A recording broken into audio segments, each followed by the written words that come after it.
UFC 285 this week. Jones is back. Jon Jones is back. A heavyweight debut. Obviously, he's had some time off, but we know he's one of the greatest MMA fighters that's ever been out there. So it's going to be interesting to see how he is. Obviously, he's a talented dude, so you expect him. Not much has changed.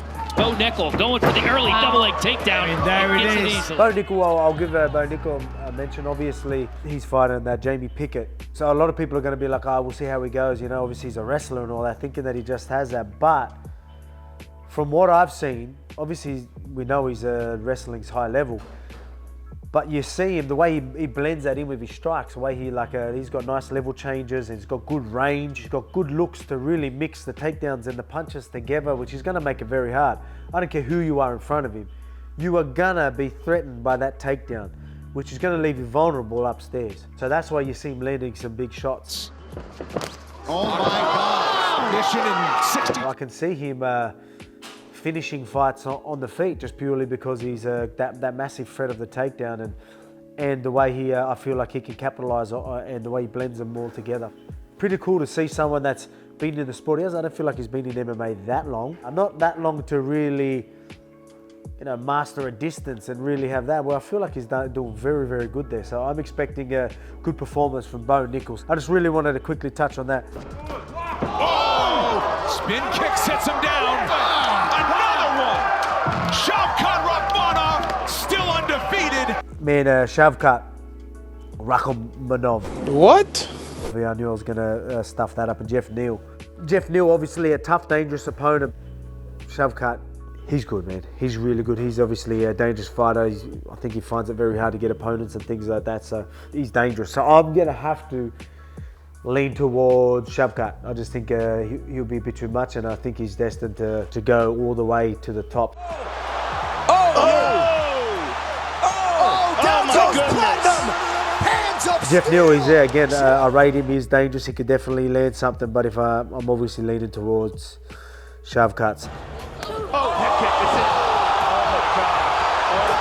Valentina Shevchenko with a huge highlight tonight. Valentina Shevchenko and Alexa Grasso. Valentina's my girl, right? She's a goat, mate. Like, you know what I mean? She's, how many times has she defended now? Like 8 times or something like that? Something ridiculous. But she is good, man. I used to train with her a while ago back in Thailand. And I was telling everyone back then that, watch this girl. She's going to go heaps far, because we knew how good of a striker she was.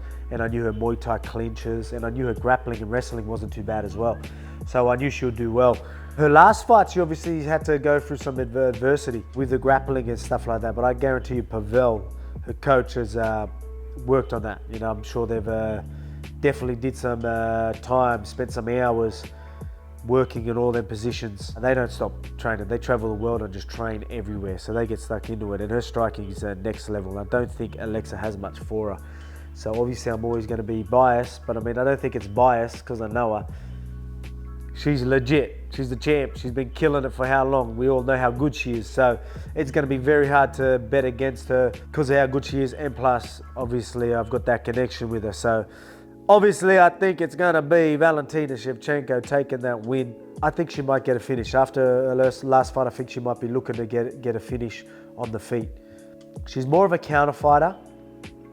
Whether Alexa plays into that and gives her more opportunities that way. But she's a type of fighter because she's so good and she's got such a good eye. I feel like she can probably do a little more offensively. Like I feel like she can make the first move more. She's usually a counter fighter. She's really good at it and it's been working.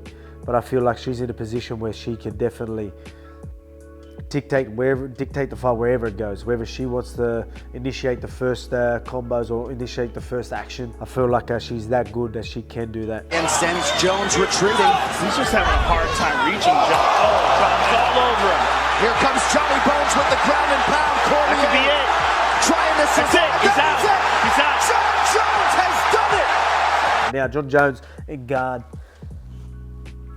Again, Jon Jones back. He's been away a while.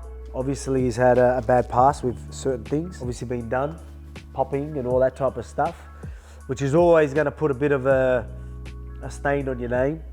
But I mean, his skill is still right up there, right? A lot of people are going to say, you know, once you do it, you're going to always do it right. But I mean, he looked like he did it the proper way. Really took his time to try and, you know, get that muscle on and work on getting used to that body size and all that. I mean, that size and things like that. So I think he approached this heavyweight sort of debut correctly. I think it was like a 2-year process or something like that. So he ain't mucking around. He's definitely looking a lot thicker. You heard him with a jab. Yes, he did. Yeah, he heard 7-0 for Ciryl Gane. Wow. Ciryl Gane is legit. I don't think Jon Jones has ever fought a striker like Gane. Obviously, Alexander Gustafsson is very technical as well. He's very unpredictable. He's a good striker. He's more unpredictable and things like that. But Gane, I think, is a lot more of a neater striker. So he can fight well on the back foot. Doesn't put himself out of position too many times. Like, he's very good with his shot selections.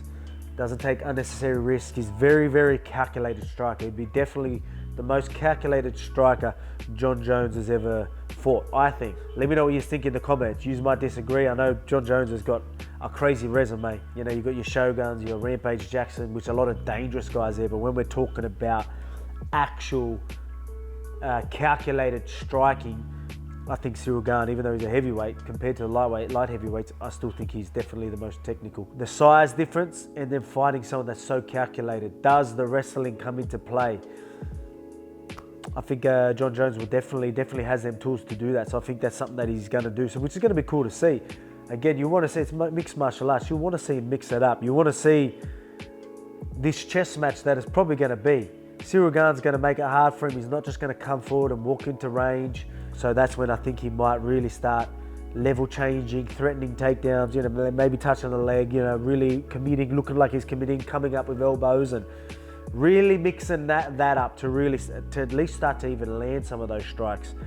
But I think he definitely needs to engage with some of that wrestling to really throw off Gane, especially because of how calculated Gane is. So I'm interested in this. I can't wait. I think that's going to be a great fight. Jon Jones goes there and does it. Mate, that's huge. Let's see what happens. UFC 285 in Vegas, I'm pretty sure that is. You don't want to miss it. It's going to be a huge run. I'm enjoy it, and I bet you will too.